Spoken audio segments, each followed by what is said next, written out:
杨开，你入门3年，147场挑战无一获胜，此次引名相搏，境界却毫无提升，你图什么？切，软柿子，随便你。废物，还是早点逐出师门为好。不屈之关，永不言败。偏要演一场给你们看看。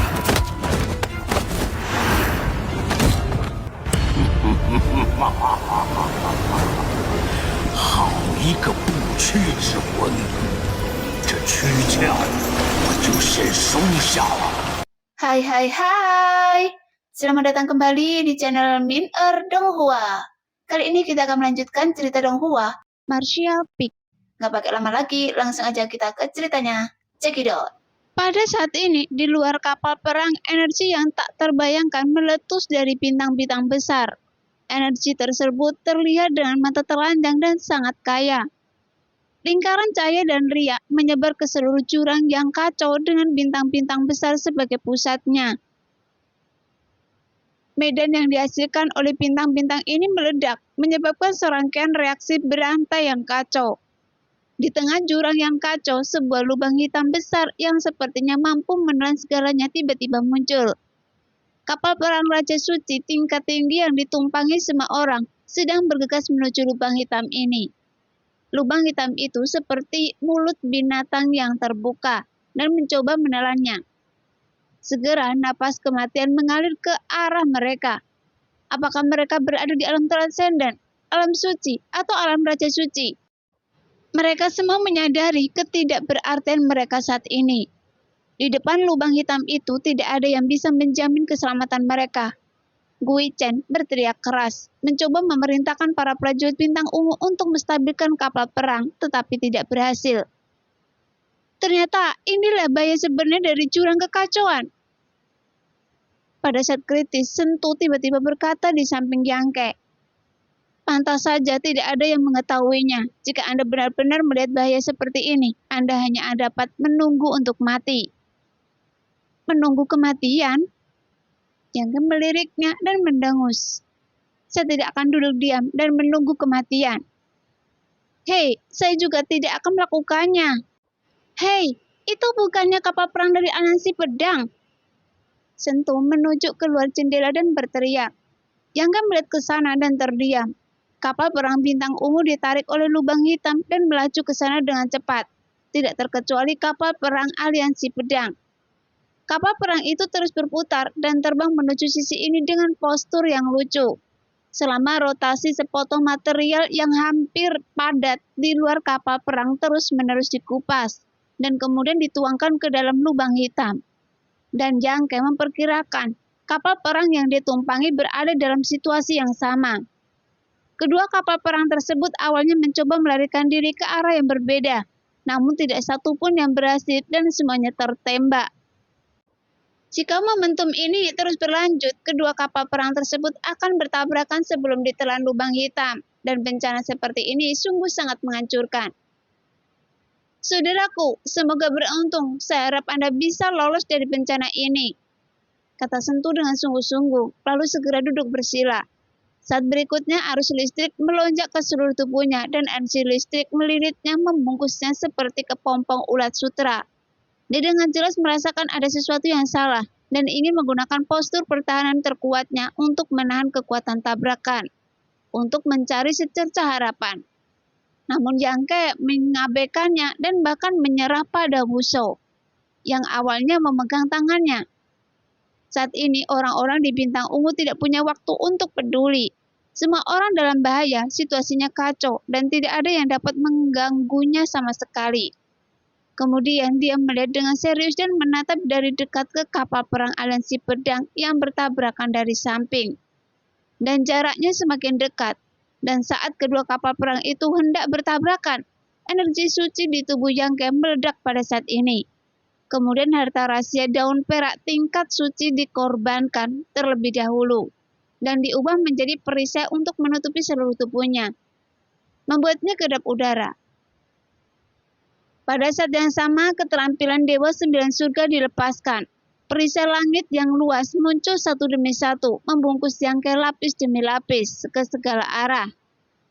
Di kapal perang bintang ungu, Yangke tidak ragu-ragu menggunakan energi suci miliknya, hingga dia tidak tahu sudah berapa banyak perisai Hotian yang telah dia gunakan. Tetapi jumlahnya tidak akan pernah kurang dari 100. Dan lebih dari 20 tetes cairan yang disimpan di dantiannya, dikonsumsi dalam sekejap. Kemudian dia melakukan transformasi iblis, menutupi tubuhnya dengan energi jahat. Pola iblis tak kasat mata tersembunyi di bawah daging dan darahnya, yang meningkatkan kekuatan darah dan pertahanan tubuhnya. Sekarang dia melakukan semua yang dia bisa, dan kemudian dia harus menyerahkannya pada takdir. Segera suara tabrakan yang menghancurkan dunia mencapai telinganya, hingga hampir merobek gendang telinga Yangke. Pada saat yang sama, dia merasakan gejolak hebat di kapal perang yang dia tumpangi. Kapal perang kelas Raja Suci bermutu tinggi ini hancur dan terpotong-potong dalam sekejap. Pada saat yang sama, jentikan menyedihkan datang satu demi satu, dan nafas kehidupan yang awalnya sangat kuat tiba-tiba musnah. Pada saat terjadi benturan, prajurit bintang ungu yang tak terhitung jumlahnya terbunuh dan terluka. Kemudian, Yangke juga merasa seperti sampan yang berlayar di laut dalam badai, dan terancam hancur kapan saja. Bahkan perisai Hotian yang melindunginya hancur satu persatu, membuat suara kehancuran yang putus asa. Dan lebih dari 100 perisai langit besar semuanya menghilang hanya dalam 2 tarikan nafas. Kemudian dia melihat master peta bernama Wusuo didorong oleh suatu kebiasaan. Terbang di depannya dan tubuhnya meledak menjadi bola kabut darah, bahkan tanpa meninggalkan tulang. Segera setelah itu terdengar suara retakan yang keras di sekujur tubuhnya, seolah-olah seluruh tulangnya diremas menjadi bubuk. Dan pecah-pecahan kapal itu melesat ke segala arah seperti kilat, dan gelombang udara besar menyapu dengan kekuatan untuk menghancurkan dunia. Yangke hanya merasa bahwa dia terkena sesuatu yang keras, dan segera dia kehilangan kesadaran. Dalam jurang kekacauan, 2 kapal perang tingkat Raja Suci tingkat tinggi bertabrakan dan berubah menjadi pecahan. Kemudian para prajurit bintang ungu dan dari aliansi pedang semuanya ditelan oleh lubang hitam besar tanpa meninggalkan jejak apapun. Setelah waktu yang lama, medan kacau di jurang kekacauan berangsur-angsur menjadi stabil. Saat medan tersebut stabil, lubang hitam besar yang terbuka di langit berbintang juga secara bertahap menutup dan perlahan menghilang. Akhirnya, ketenangan kembali di jurang kekacauan. Jelas, tidak ada yang menyangka bahwa belum lama ini 2 kapal perang bentrok di sini, dan prajurit dari kedua belah pihak bertempur sampai mati. Pada saat ini, Yangke bangun dengan santai, dan saat dia membuka matanya, dia melihat langit berwarna-warni yang begitu indah, seolah-olah tiada ada di dunia. Dia berusaha keras untuk menggerakkan matanya, tetapi dia tidak dapat menyadari keberadaannya sendiri. Seluruh tubuhnya dalam keadaan lumpuh, dan dia tidak merasakan apapun. Ia mulai menggerakkan tangan dan kakinya untuk memperlancar aliran darah di tubuhnya, untuk meringankan kelumpuhan tubuhnya. Lambat laun, rasa sakit menjalar ke seluruh tubuhnya, seolah dihantam gunung dari segala arah. Dia tiba-tiba teringat semua yang terjadi padanya sebelum dia koma, terengah-engah dan merasa syukur bisa selamat dari bencana tersebut. Baru pada saat itulah dia tiba-tiba menyadari bahwa dia sepertinya berada dalam keadaan tidak berbobot dan jatuh ke bawah dengan kecepatan yang sangat cepat. Jadi bekerja keras untuk menggerakkan kekuatan dan memposisikan tubuhnya, sambil Yangke melihat sekeliling. Kemudian dia melihat pecahan-pecahan kapal perang dengan ukuran berbeda, melihat tubuh prajurit dengan atau tanpa vitalitas, dan melihat banyak sekali anggota badan dan lengan patah berserakan di sekelilingnya, dan semuanya jatuh bersamanya. Namun ada benua di bawahnya. Benua itu sangat aneh, seolah-olah melayang di udara tanpa ada kekuatan yang mendukungnya. Benua ini cukup besar. Melihat ke bawah dari ketinggian beberapa ribu kaki di atas tanah, Yangke memperkirakan luasnya sama dengan seluruh kerajaan dinasti Han. Pemandangannya indah, subur dan hijau, dengan kicauan burung dan wangi bunga. Di mana ini? Yangke murtan kening. Dia tidak tahu apa-apa tentang alam bintang, dan yang dia tahu hanyalah beberapa informasi yang dia pelajari saat mengobrol dengan Sentu. Di ruang kekuasaan selama periode ini, Tapi dia tahu bahwa tempat ini jelas bukan bintang manapun di jurang yang kacau balau. Karena dia telah melihat bintang-bintang itu dari kejauhan dan tidak ada satupun yang menandingi benua di bawahnya. Setelah kapal perang bintang ungu mengalami kecelakaan di kekacauan dan bertabrakan dengan kapal perang aliansi pedang, dan kemudian ditelan oleh lubang hitam besar. Tapi bagaimana bisa benua ini tertahan di kehampaan? Dengan cara ini, lubang hitam besar mungkin merupakan terowongan kosong dengan efek teleportasi. Tapi tempat ini tidak terlihat seperti dunia kecil yang misterius. Sebaliknya, tempat ini tampak seperti ruang aneh di jurang yang kacau. Dan kecuali benua besar seperti pulau, terdapat langit warna-warni di segala penjuru dan udaranya dipenuhi dengan energi langit dan bumi yang sangat kaya, sehingga membuat orang merasa rileks dan bahagia. Tampaknya, energi yang kaya di jurang yang kacau telah berkumpul di sini. Yangke memikirkannya dan membiarkan dirinya jatuh ke bawah. Setelah beberapa saat, dia tiba-tiba menyadari bahwa situasinya tidak baik. Jika dia bisa selamat dari bencana dahsyat itu, para penguasa bintang ungu juga bisa selamat. Saat dia sedang bermeditasi, orang-orang perlahan terbangun di dekatnya dan melihat sekeliling dengan pandangan kosong. Di antara mereka ada wanita cantik bernama Bia. Yangke diam-diam menyembunyikan tubuhnya di balik pecahan kapal perang dan mulai mencari Sentu. Tapi yang membuatnya mesal adalah dia tidak menemukan dan tidak mengetahui apakah Sentu selamat dari bencana tersebut. Di langit, banyak orang memasang cahaya pelangi dan mulai menyelamatkan serta membangunkan teman-teman yang masih hidup. Ada juga yang memberikan pukulan keras kepada musuh saat mereka masih tidak sadarkan diri, menyebabkan mereka tertidur lelap selamanya. Dan di beberapa tempat, pertempuran skala kecil telah terjadi. Bagaimanapun, orang-orang dari bintang ungu dan aliansi pedang berada dalam masalah, jadi tentu saja mereka tidak akan hidup harmonis. Melihat pemandangan itu, Yangke melihat peluang dan diam-diam menyingkir, mencoba menjauh dari kekacauan itu. Namun tanpa diduga, sosoknya baru saja terekspos ketika teriakan marah terdengar di telinganya. "Mau lari kemana, bajingan kecil?" Pertama kali Pia membuka matanya, dia mencari Yangke.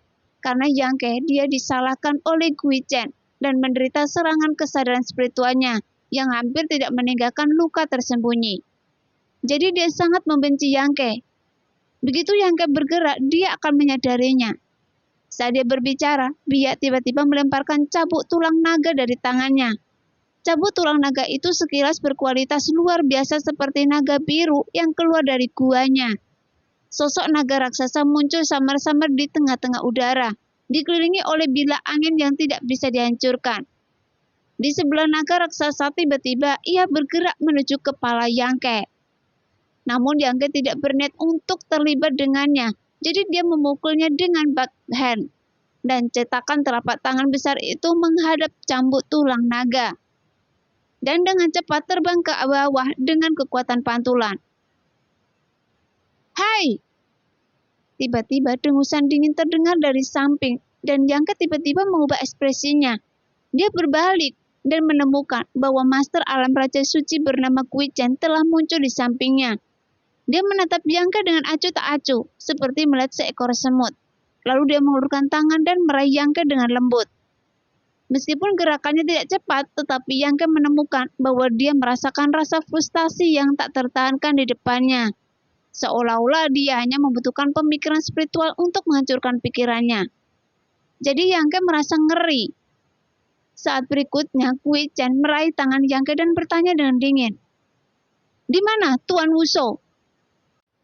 Sebelum kecelakaan kapal perang, orang yang paling dekat dengan Tuan Wuso adalah Yangke. Jadi juga ingin bertanya di mana Wuso. Jika tidak, dengan status dan kekuatannya, bagaimana dia bisa begitu merendahkan? Mati. Meskipun dia sudah menebaknya, ekspresi Gui Chen menjadi gelap ketika dia mendengar jawaban Yangke. Sekarang para prajurit bintang ungu terjebak di tempat ini. Satu-satunya harapan mereka adalah Master Peta. Karena hanya Master Peta yang memiliki penelitian terbaik di alam bintang. Dan kemungkinan besar akan menemukan cara untuk pergi. Jadi dia kehilangan minat pada Yangke dan melemparkannya ke Bia. Jika terjadi kesalahan lagi kali ini, Anda harus bisa mengatasinya sendiri. Kui Chen mendengus dingin. Jangan khawatir, Tuan. Saya pasti akan menguras sari darahnya dan membiarkannya mati tanpa tempat pemakaman. Biak menggertakkan gigi. Ekspresi kegilaan muncul di wajah cantiknya, seperti ular dan kalajengking. Setelah mengatakan ini, matanya yang indah menatap Yang Ke dengan kebencian, seolah dia berharap bisa menghisap Yang Ke sekarang. Pada saat ini, Yang Ke terlihat getir dan tidak berkata apa-apa, karena dia tidak dapat menggunakan kekuatannya saat ini, dan dia tidak tahu apa yang telah dilakukan Kui Chen padanya, sehingga dia tidak dapat menggunakan kekuatannya. Dia hanya memiliki kualitas fisik yang lebih kuat, tapi dia bukan tandingannya wanita seperti Bia. Baru sekarang dia dengan jelas menyadari kesenjangan besar antara alam Raja Suci dan alam suci. Dan Kui Chen ini seharusnya bukan alam Raja Suci biasa. Di alam ini dia pasti memiliki pencapaian yang sangat tinggi. Jika tidak peduli apa, dia bisa tidak menangkap dirinya dengan mudah. Dia meraih Yang Ke dan mengabaikan yang lain, terbang ke bawah dan mendarat di benua dalam waktu singkat. Dia menghirup dalam udara benua ini, menikmati kegembiraan karena selamat dari bencana, dan jantung berdebar-debar karena lolos dari kematiannya. Bahkan dadanya yang montok naik dan turun secara berlebihan. Bagaimana kalau kita membahasnya? Yang Ke tiba-tiba berkata, "Nah, jangan buang-buang nafas Anda." Dia tersenyum dingin. Tidak peduli apa, Anda akan dikutuk kali ini, dan saya pasti akan membunuh Anda. Yang Ke mengangkat baunya dan menunjuk ke depan. Mereka yang melawan aliansi pedang masih dalam masalah. Semua orang yang masih hidup telah turun, dan saya masih bisa bertarung untuk membantu Anda membunuh mereka. Mendengar itu, Biak sedikit bingung dan marah karena malu. Dia memandangnya dari atas ke bawah, kemudian dia berkata dengan nada menghina. Lagi pula, siapa yang bisa Anda bunuh? Anda baru mencapai kesucian tingkat pertama, tapi Anda bahkan tidak peduli dengan kekuatan Anda sendiri.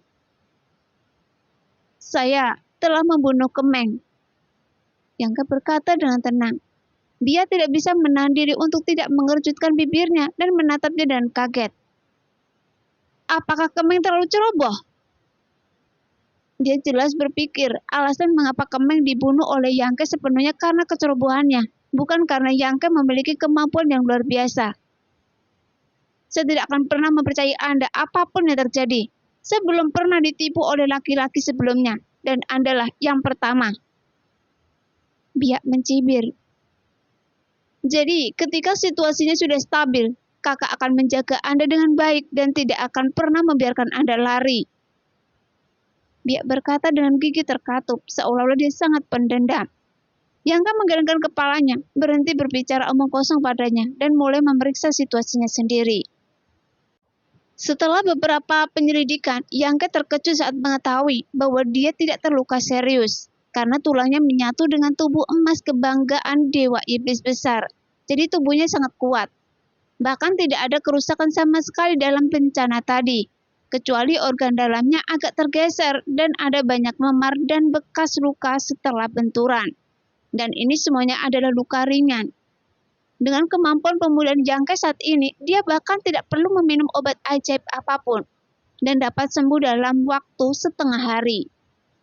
Satu-satunya hal yang menyusahkan adalah pembatasan yang diberikan Kui Chen padanya, sehingga energi sebenarnya di meridiannya sepertinya dikunci oleh belenggu, sehingga tidak dapat mengalir atau digunakan.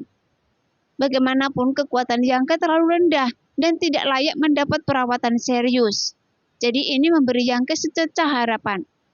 Jika dia bisa menggunakan kekuatan kesadaran spiritualnya, dia bisa menemukan kesempatan untuk melarikan diri. Namun, meskipun dia tidak takut pada Biak, tapi dia takut pada master alam Raja Suci seperti Kui Chen. Saat dia melihat ke bawah dari langit tadi, Yang Ke tahu bahwa wilayah benua ini tidak terlalu besar. Jika dia tidak bisa melarikan diri tanpa meninggalkan jejak, begitu mereka mulai mencari, dia tidak akan punya tempat untuk bersembunyi. Setelah merenung sebentar, Yang Ke mulai memikirkannya. Dia membenamkan pikirannya ke dalam lautan kesadarannya lagi. Begitu Anda masuki lautan kesadaran, ekspresi jiwa dan tubuh roh Yangke menjadi tercengang, karena dia menemukan bahwa lebih banyak bola energi jiwa di lautan kesadarannya. Jumlah kasar energi jiwa tersebut setidaknya sekitar 40 atau 50 orang, dan energi yang terkandung di dalamnya mungkin kuat atau lemah. Oleh karena itu, Yangke tercengang. Kemudian dia tiba-tiba menyadari bahwa energi jiwa tersebut seharusnya ditinggalkan oleh para pejuang yang tewas di sekitarnya saat bencana terjadi. Dan mata iblis penghancur dunia tidak hanya dapat memurnikan jiwa orang lain, tapi juga dapat secara mandiri menarik energi jiwa yang tertinggal setelah kematian orang lain. Hal-hal ini pasti telah ditarik ke dalam lautan kesadaran oleh mata iblis penghancur dunia ketika dia tidak sadarkan diri. Dan ini benar-benar merupakan keuntungan yang tidak terduga. Tapi karena tidak ada cukup waktu, jadi Yangke tidak dengan cermat memeriksa energi jiwa yang melayang di atas lautan kesadarannya, dan hanya melakukan pemeriksaan kasar.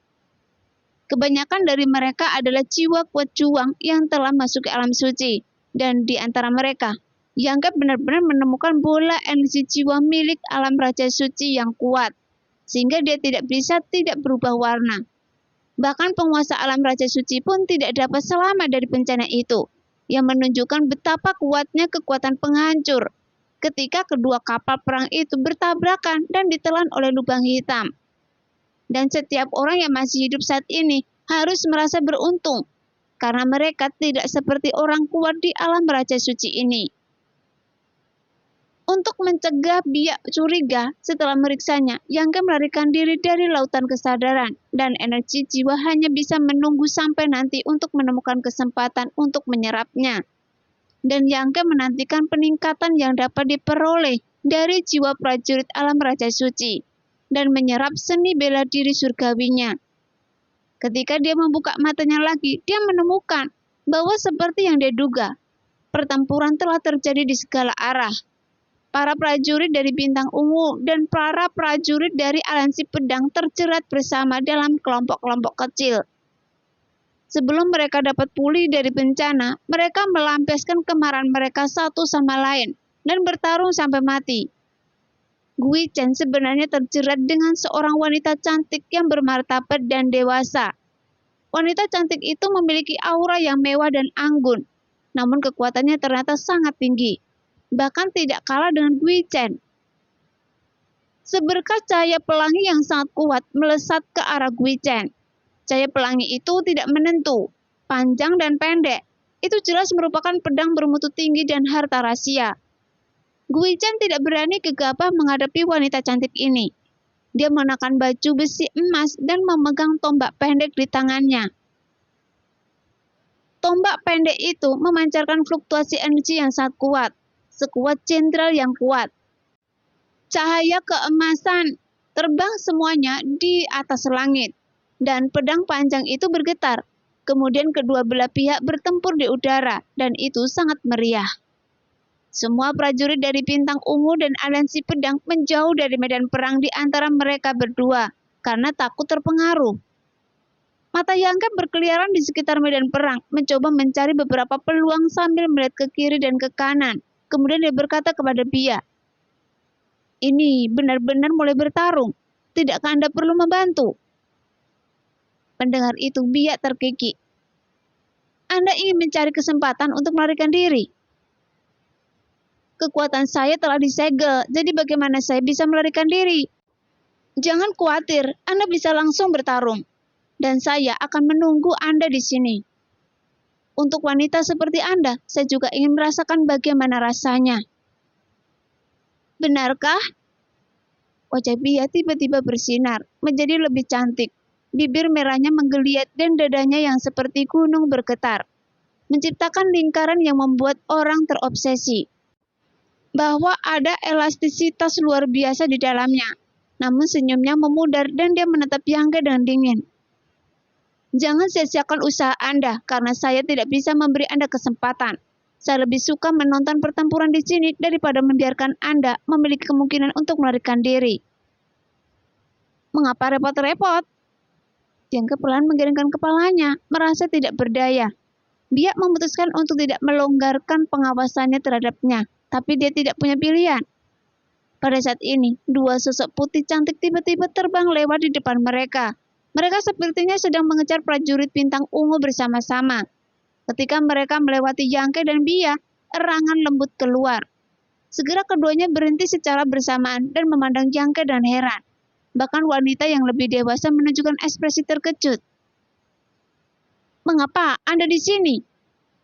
Kedua wanita ini rupanya adalah makhluk pertama yang dia temui di langit berbintang. Heizo, Hemio, dari aliansi pedang. Melihat mereka, Yangke sedikit mengangkat sudut mulutnya dan dia tiba-tiba menyadari bahwa situasinya tidak seburuk yang dia bayangkan. "Karena Anda berada di sini, jadi orang-orang dari aliansi pedang telah menemukan Anda." Yangke bertanya dengan santai. "Iya." Hemio mengangguk dengan berat dan berkata dengan gembira. "Tidak lama setelah kami berpisah dari Anda, Tuan kami membawa orang untuk menemukan kami. Tetapi orang-orang di Bintang Ungu terlalu penuh kebencian dan terus mengejar kami sampai di sini. Dan mereka masih ingin bertarung. Jadi kami akan tetap bersama mereka sampai akhir. Tapi, mengapa Anda bisa ada di sini?" Yangke berdiri bersama seorang prajurit Bintang Ungu. Meskipun tidak ada tanda-tanda pelecehan, kekuatannya jelas di penjara, sehingga dia tunduk pada yang lain. Sedangkan untuk wanita dari Bintang Ungu, saat yang lain sedang berbicara, kekuatan di tubuh halusnya diam-diam melonjak, dan dia tampak seperti akan mengambil tindakan kapan saja. "Ceritanya panjang." Yangke terbatuk-batuk. "Anda tidak mungkin menjadi wajah wanita jalang ini, kan?" Hemio menutup mulut kecilnya dan berseru. Ekspresi tidak percaya muncul di wajah cantiknya, dan ekspresinya menjadi ambigu dan menjijikkan.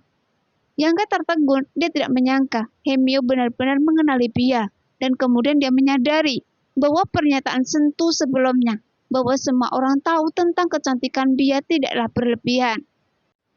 "Gadis kecil, Anda sangat tidak berpendidikan." Cahaya dingin muncul di mata indah Bia. Bagaimanapun Hemio memanggilnya perempuan jalang, jelas membuatnya sedikit marah. "Bukankah orang tua Anda mengajari Anda apa artinya memperlakukan orang lain dengan sopan?" "Bah, siapa di alam bintang yang tidak mengetahui tentang Anda? Beraninya Anda berbicara tentang pendidikan. Jadi, perilaku Anda apakah berpendidikan?"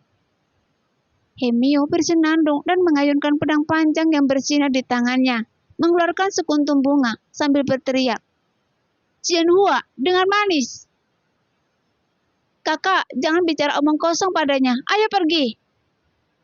Heizo tidak berkata apa-apa, mengangguk dengan lembut, mengedipkan mata pada Yangke, dan menyembunyikan tubuh halusnya dalam cahaya pedang bersama saudara perempuannya.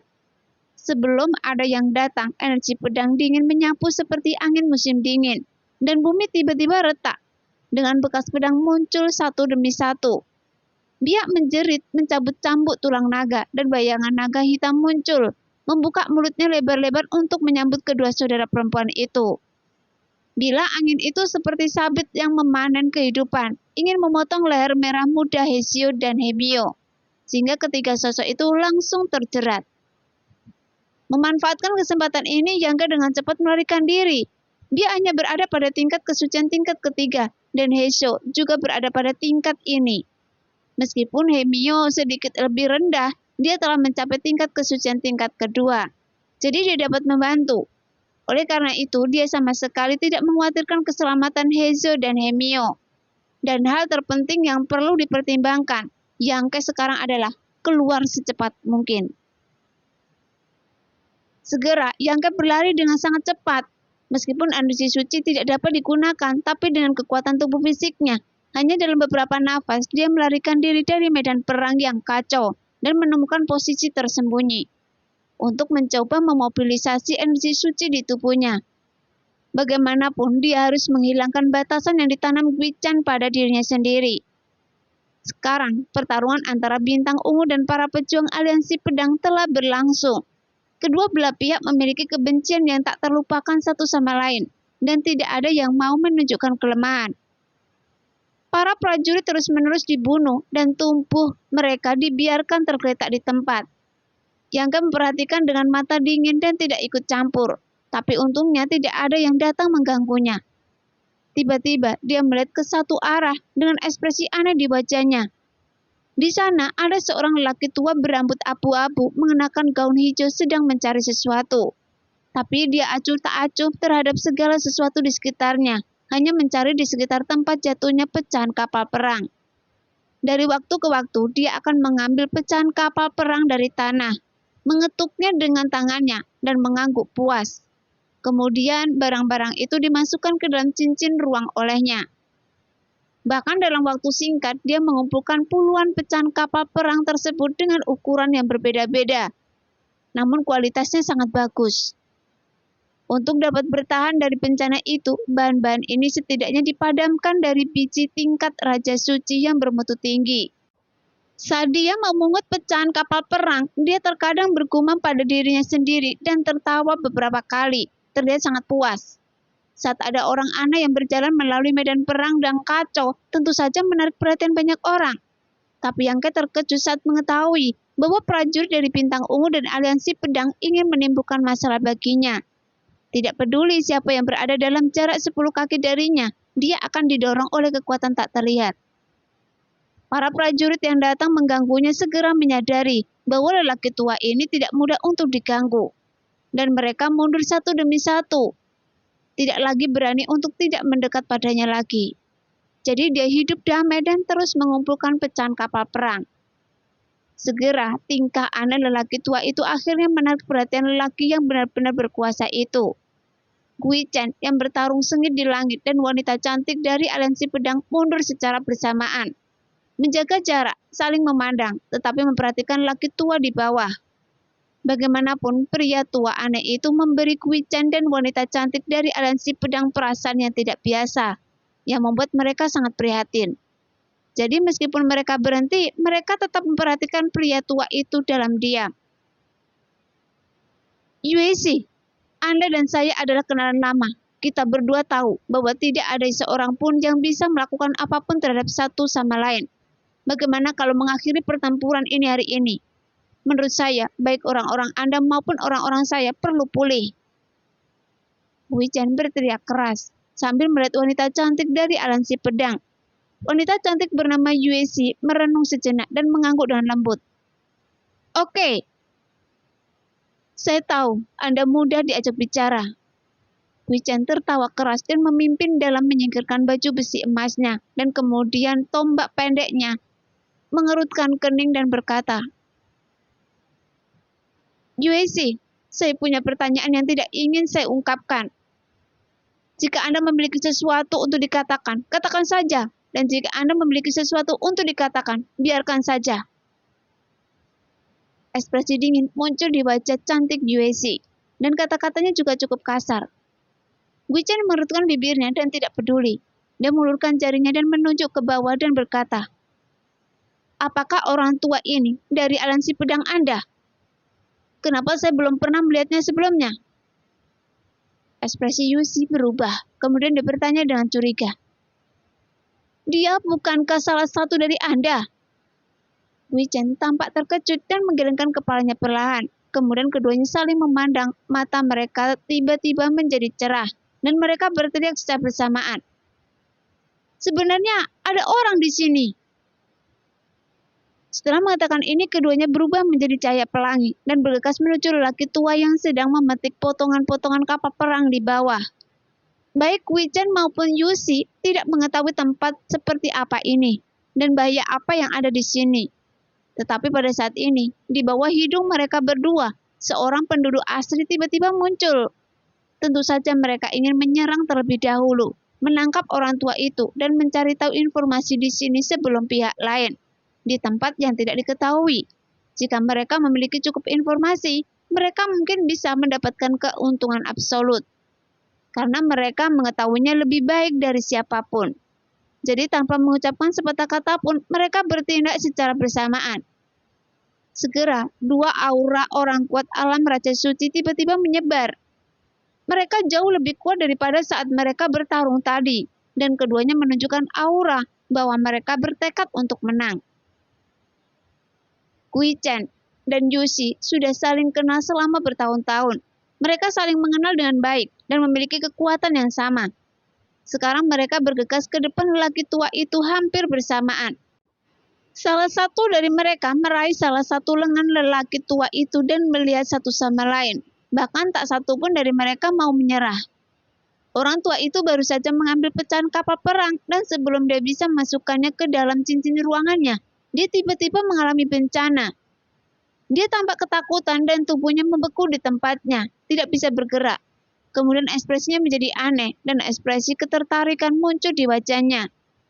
Selama konfrontasi antara dua master alam Raja Auzi, lelaki tua itu dengan lembut memasukkan pecahan kapal perang di dalam cincin ruangnya. Perilaku aneh ini membuat Wei Chen dan Yue Xi tercengang. Saat berikutnya mereka menyadari ada sesuatu yang tidak beres, karena pihak lain acuh tak acuh terhadap konfrontasi mereka berdua. Lelaki tua ini mungkin orang gila, atau dia sangat cakap dan tidak menganggap mereka serius sama sekali. Nah, demikianlah cerita hari ini. Terima kasih yang sudah menonton video Min Earth sampai selesai. Sampai jumpa di video selanjutnya. Bye-bye.